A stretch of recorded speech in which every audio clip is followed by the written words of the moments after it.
학교 내에 전기차 충전소 설치 의무화에 대한 거 아시죠? 지금 우리가 어떻게 돼가고 있나요?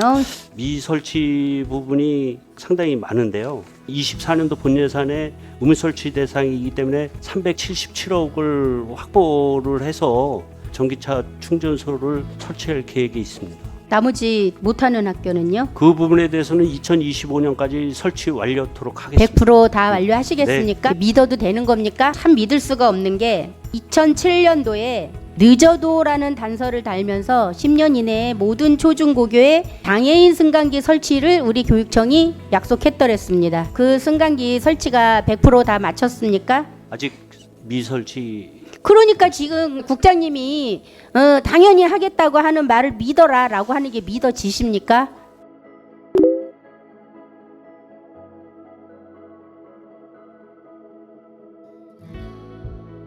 네, 최근 3년간 준공된 학교의 BF 인증 현황을 좀 보니까 106곳 중에 53.8%에 해당하는 57곳밖에는 취득하지 못했어요. 46.2%가 49곳이 인증받지 못했어요. 그런 부분에 대해서 예비 인증이 나왔을 때 그 보완을 해서 본인 그 인증을 그러니까 받았어야 되는데 지금 인증을 받지 못한 49곳 중에 최근에 준공돼서 아직 심사를 받고 있는 7군데 빼고 있으면 이거 42곳이 있다는 거는 아주 심각한 상황이에요. 빨리 자체 예산을 투입해서라도 이거를 개설해야 된다. 이거 과태료가 200만 원이에요. 과태료 처분을 안 받도록 저희가 그 보완을 해서 재심사 과태료를 받으면 누군가는 책임져야 될 거 네, 아니에요. 그렇습니다. 그래서 그런 부분은 명확하게 해서 심사 취득을 받도록 하겠습니다.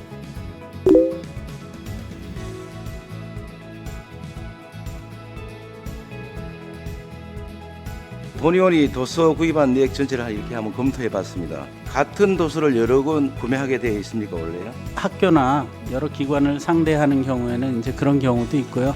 그 예를 들어서 화성도서관 미대출 도서 목록에 보면은 어떤 그 도서는 10권 미대출이에요 이게. 그 13권 중복 구매가 45권이나 되는데 어떻게 이런 현상이 나타날 수 있는 겁니까? 본의원이 도서를 구매하지 말라고 하는 건 아니에요. 근데 보시다시피 미대출률이 굉장히 높아요. 뭐 37%, 21% 이게 제대로 된 행정이냐고요. 도서관이 책만 쌓아놓는 창고예요. 그 이용 확대를 위해 가지고 철저히 준비해 주시기 바랍니다. 많은 이용자가 도서관을 찾으면 미대출 자료도 많이 줄어들 것으로 생각돼서 도서관 활성화와 함께 적극 노력하도록 하겠습니다. 네.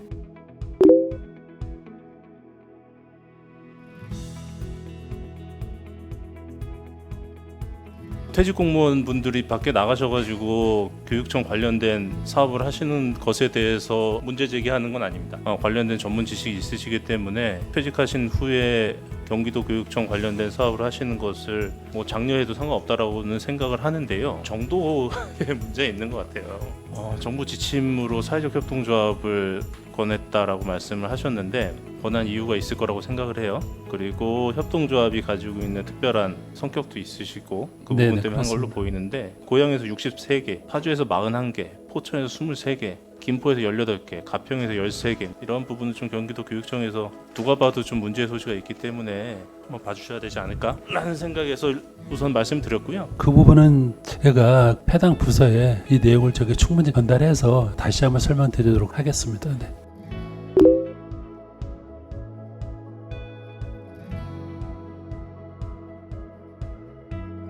초등학교 18개가 개교 네. 예정 학교잖아요. 그렇죠? 그러면 거기에 병설 유치원은 몇 개 정도 됩니까? 여기 초등학교는 다 18개 다 병설 유치원 세워지지 않습니까? 지금 병설 유치원은 다 신설학교는 세워지잖아요. 의무적으로 들어가고 있고요. 단설 유치원을 그 따로 부지가 하는 있을 거기 때는 때문에. 그 추가적으로 더 설립하고 있는 시절입니다. 네네. 지금 저출생으로 인해서 원아들이 많지 않고 줄어들고 있는 상황이고 앞으로 인구 문제도 심각하기 때문에 좀 늘려가야 되겠죠. 근데 현 시점에서 원아들의 수가 어떻게 되는지 그 지역마다 좀 확인해 주시고 네네. 거기에 대해서 이제 유치원을 그냥 이렇게 뭐 주먹구구식으로 생각하지는 물론 않으시겠지만은 그런 거를 좀 감안해서 단설 유치원이든 병설 유치원이든 그 원아들 수에 맞춰서 생각을 좀 해보시면 어떨까 그런 생각을 하고 있습니다. 그런 부분을 다 네. 잘 감안해서 그 예, 학급 그렇게 수 한번 조정을 해주시기 해나갈 바랍니다. 계획입니다. 예예.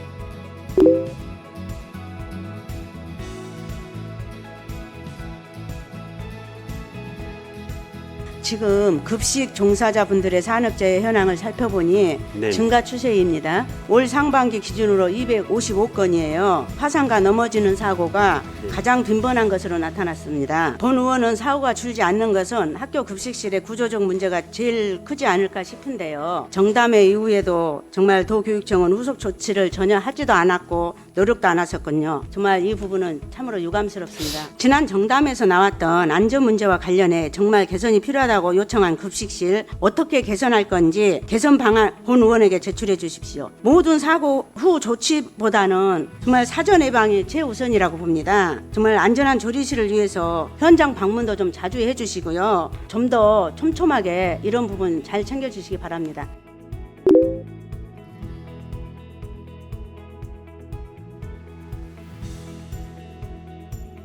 그 사전 정보 공개 우리 운영 지원과에서 소관하는 일 맞잖아요, 그죠? 그러면 우리 과장님께서 우리 경기도 교육청에서 운영하고 있는 홈페이지 들어가서 확인하신 횟수는 좀 어떻게 되세요?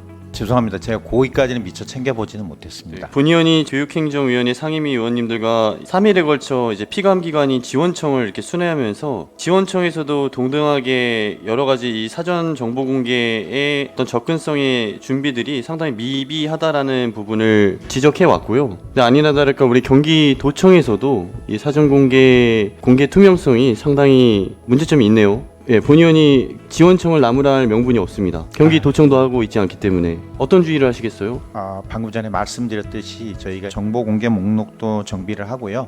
그다음에 공개하기로 했던 그 시기에 맞춰서 자료가 계속 업데이트 되도록 저희가 꾸준히 이거를 관리해 나가도록 하겠습니다.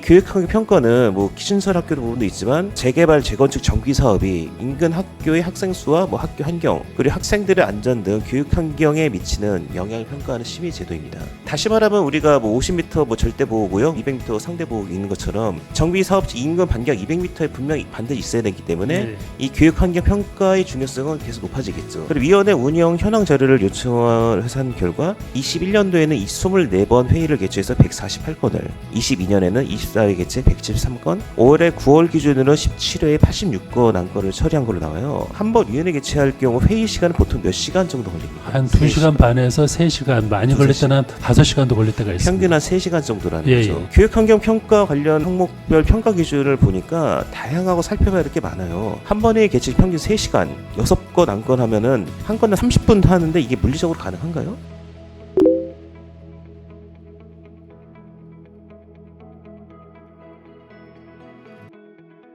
여러 가지 이렇게 자료를 보면서 1위 업체, 2위 업체에 많이 일감이 몰리는 것 같아요. 초기에 이제 몇 개 안 됐을 때 업체가 좀 많이 차지를 했는데요. 의원님 지적하신 것처럼 기일을 못 맞춘 그런 사례들도 초기에 좀 나왔던 근데 이게 것 기일을 못 맞추면 초기가 아니라 뭐 지금도 그렇다라는 얘기를 들어요, 저도. 네. 제가 지금 말씀드리고 싶은 건 이런 경우는 좀 카탈로그 계약이나 뭐 2단계 입찰해서 좀 페널티가 있어야 되는 거 아닙니까? 지체율이 높다라는 거는 상당 부분 좀 페널티를 줘야 된다. 저는 그렇게 생각을 합니다. 기숙사 애들이 한 번씩 나갔다 들어올 때 짐들 싸갖고 오르락 내리락 하다 보면 한 4층 높이만 하더라도 엄청 힘들어요. 그럼 이거 설치해 주셔야죠. 어느 순간에 장애인 학생이 입학할지 모를 뿐더러 체구도 작은 아이들이 캐리어 들고 4층까지 오르락 내리락 하는 것 자체가 학교 신청을 떠나서 좀 의무적으로 설치해야 된다라는 규정이 필요하면 뭐 조례 개정을 한다든지 뭐 이런 부분도 고민해 봤으면 좋겠습니다.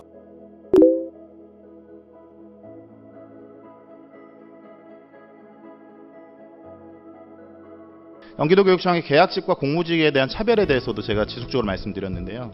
그 열악한 상황에서 계신 분들 쪽방 같은데, 마룻바닥 같은데 잠깐의 몸을 누이고 이런 분들이 우리의 어머니이거나 내 여동생이거나 내 누나이거나 언니라고 생각했으면 좋겠다. 그런 차원으로 접근했으면 좋겠다, 이런 말씀을 드리고 싶습니다. 저는 이미 우리 경기도교육청이 비정규직과 정규직, 기간제 교사와 정규직 교사, 그리고 공무직들을 이미 많은 수단으로 차별하고 있다고 생각을 합니다. 그래서 이런 과정들을 보니까 우리 경기도교육청은 우리 과거 신분제 시대를 살고 있는 것 아닌가, 이런 생각이 좀 들 때도 있고요.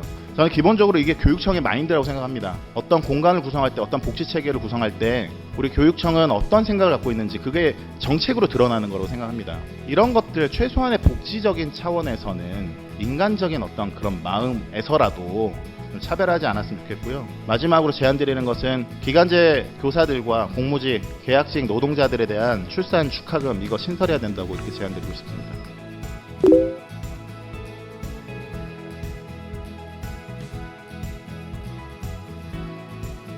고차도가 미분리된 학교가 저렇게 많아요. 31.6%요. 우리 경기도 내에 거의 한 700학교가 있는데 전체 13.9%가 미분리 상태가 되어 있고요. 특수학교는 30%가 넘게 고차도 미분리 상태입니다. 이런 부분을 다시 한번 실태 조사를 해서 그 부분이 어떤 사유가 있는지 면밀히 검토를 다시 한번 해보도록 하겠습니다. 네, 꼭 해주셔야 되는 이유가 이렇게 미분리가 되는 학교 앞에서 교통사고도 많이 납니다. 교통사고 난 현황도 좀 보니까 이런 학교가 거의 앞에서 사고가 많이 나거든요. 그래서 우리 아이들의 안전을 위해서는 꼭 분리가 돼서 아이들이 안전하게 학교에 등하교 할 수 있는 길을 꼭 만들어 주셔야 됩니다. 네, 그렇습니다. 저희가 그 미분리된 그 학교에 대해서는 조속한 시일 내에 고차가 분리될 수 있도록 최선을 다하도록 하겠습니다. 그래서 교육청에서 이런 문제를 심각성을 꼭 인지를 해주셔야 됩니다.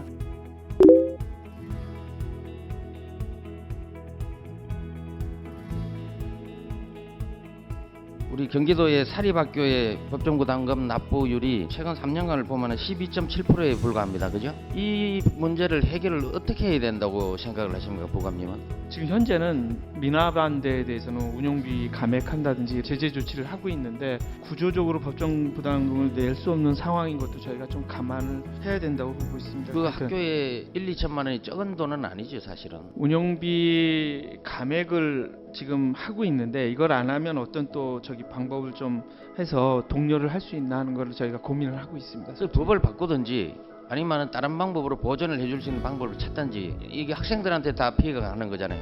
이게 아마 모든 교육청이 다 아마 갖고 있는 문제점인 것 같습니다. 그걸 경기도 교육감님과 부감님이 해결하셔야지. 해결해달라고 노력을 해야죠.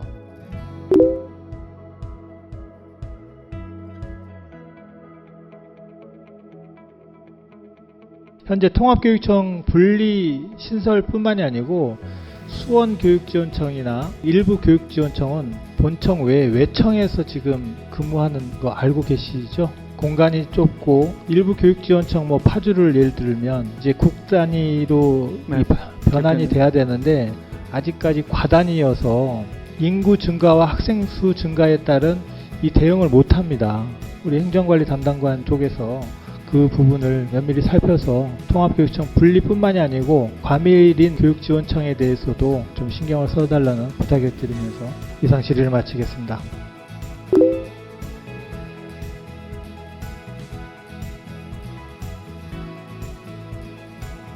이 무상체육복 지급을 위해서는 보건복지부의 사회보장 협의가 우선적으로 이루어져야 되는 걸로 알고 있습니다. 혹시 협의를 위한 공문을 복지부에 발송은 하셨습니까? 그 도청과 교육청 간의 그 시기의 일치를 보지 못해서 지금 계속 협의 중인 것으로 알고 있습니다. 그러면 국장님께서는 2025년도에 집행을 해야 한다 생각하시는 겁니까? 방침으로는 그렇습니다. 2025년도에 집행하는 게 여러 가지 측면에서 어려운 그 학교 현장을 도와주는 길이라고 생각을 하고 있습니다. 국장님, 학교 현장의 어려움에 대해서 설문조사한 거 있으십니까? 그렇지는 않습니다. 그러면 어떤 근거로 학교 현장의 혼란을 가중하기 때문에 2024년도부터 무상체육복 실시가 어렵다라고 판단하시는 겁니까? 학교 구성원들의 의견 수렴 절차가 없이 고위 공무원들의 판단에 의해서 집행하는 거 아니냐는 말씀입니다. 네, 그 정책적으로 판단한 게 맞습니다.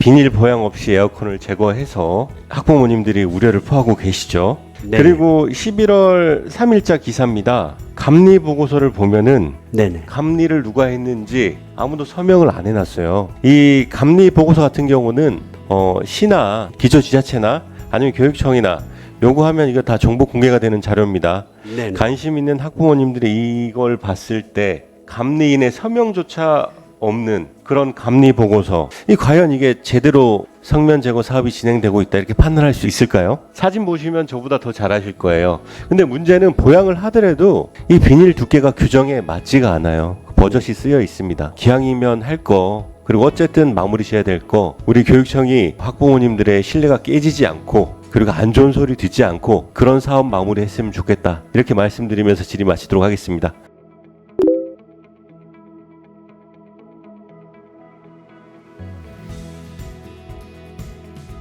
이 그린스마트 전환 준비금 관련해서 자산 취득이 가능합니까? 원래는 이제 사업 목적과 아주 직결되는 경우에만 해야 되는데 아니, 그러니까 돼야 안 돼요? 노트북 컴퓨터 구입, 포토 프린터 구입 그거 돼야 안 돼요? 기본적으로는 좀 제한된다고 봅니다. 그 그렇죠. 부분들이 이번에 좀 지적을 됐습니다. 그리고 여기에 보면 텃밭 지킴 봉사료라고 해서 지급이 된 게 있는데 이런 거는 가능한 건가요? 하여튼 그런 부분서부터 하나하나가 어떤 지출을 할 때 좀 세부적으로 지출을 해야 될 부분인데 그냥 생각나는 대로 있는 그대로 이제 지출을 하니까 이게 문제가 되는 거고 아까 마이너스 되는 부분들이 종종 있어요 이게 왜 그런 건지 좀 파악해서 좀 얘기를 해주시고요. 예. 그리고 공간 드림 사업 지금 다 발주 준비 중이네요. 그럼 뭐 공사 중이고 하나는 공사 준공됐고 나머지는 다 발주 준비 중이네요. 발주 준비 중에 실시설계가 정확하게 언제 끝났는지 언제 발주를 했는지 그 공문서까지 첨부를 해서 상세 내역을 첨부를 해주시기 바랍니다.